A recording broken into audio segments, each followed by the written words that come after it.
Last word I'd like to say on this. Pawan Kalyan గారిది మధ్యన OG in cinema వచ్చింది. I would like to remind my brother Pawan Kalyan. We have a Telangana OG KCR. ఇక్కడ మా కేసీఆర్ గారు ఉన్నారు. ఆయన చాలు మాకు. He will take care of us. He will take care of the state and our issues. As supplement. కాబట్టి ప్రాంతీయవాదం ఇంకో మాట చాలా విచిత్రమైన మాట అన్నారు నిన్న ఆయన. ఇంకొన్ని రోజులు అయితే జనగణమన పాడరు. మాకు జనగణమన మాకు నేర్పించాల్సింది ఏం లేదు. దేశభక్తి గురించి మాకు పవన్ కళ్యాణ్ గారి దగ్గర పాఠాలు నేర్చుకోవాల్సిన అవసరం లేదు. ఈ నేల ఆనాడు నిజాం సర్కార్కు వ్యతిరేకంగా పోరాటం చేసిన నేల, కమ్యూనిస్టులు కదం దొక్కిన నేల ఇది. కాబట్టి మాకు పోరాటాలు కొత్త కాదు, మాకు యుద్ధాలు కొత్త కాదు, త్యాగాలు కొత్త కాదు. మాకు వాటి గురించి జాతీయ భావన ఉంది. ఇక్కడ దేశాన్ని గౌరవించే సంస్కృతి ఉంది. We contribute to the nation.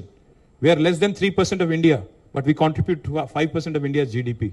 So we don't need any kind of moral lectures or moral policing from వారు ఆంధ్రప్రదేశ్ ఉప ముఖ్యమంత్రిగా వారిని గౌరవిస్తాం. వారిని ఆంధ్రప్రదేశ్ ఉప ముఖ్యమంత్రిగా డెఫినెట్ గౌరవిస్తాం. ఒక కళాకారుడిగా, ఒక నటుడిగా అభిమానిస్తాం.